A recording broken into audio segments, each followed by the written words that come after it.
तैयारी क्या है? अब सातुली तीज शुक्ल पक्ष की तृतीया को यह त्यौहार मनाया जाता है। अलग अलग स्थानों पर सतवा तीज, बड़ी तीज, कजली तीज, बूढ़ी तीज आदि नामों से जाना जाता है। कथा। एक साहूकार के 4 बेटे और 4 बहुएं थीं। तीनों बहुओं के पीहर से भरा पूरा परिवार था, परंतु छोटी बहू के पीहर में कोई नहीं था।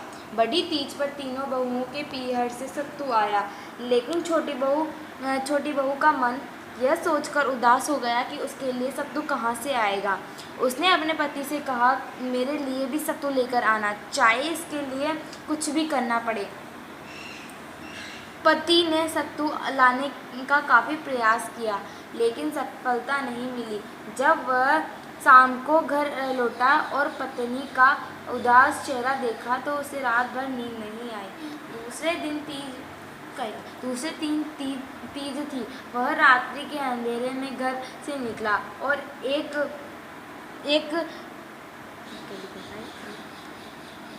बनिए की दुकान में घुस गया। वहाँ चने की दाल चक्की रखी थी। उसने दाल लेकर पीसना शुरू कर दिया। चक्की की आवाज़ सुनकर साहूकार के घर वाले जाग गए।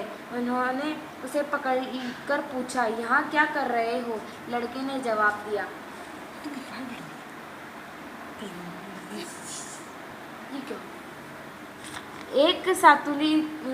कल सातुली तीज है और मेरी पत्नी के पीहर में कोई नहीं आता है, उसके लिए सत्तू चोरी करने आया हूँ। आपकी दुकान में दाल, चीनी और घी सभी एक था, इसलिए आपके यहाँ से सत्तू बनाकर ले जा रहा हूँ। यह सुनकर साहूकार बोले, अपने घर जाओ। आज से तुम्हारी पत्नी मेरी धर्म पत्नी हुई। वह घर लौट आया। दूसरे दिन सवेरे ही साहूकार ने नौकरों के साथ 4 तरह के सत्तू के पिंड, साड़ी और अन्य पूजा का सामान उसके घर में भिजवा दिया। जेठानियाँ यह सब देखकर कहने लगी, तुम्हारे तो पीहर में कोई नहीं था, फिर इतना सब कहाँ से आया? देवरानी ने सभी को वह बात बताकर कहा कि यह तो मेरे धर्म पिताजी ने भेजा है।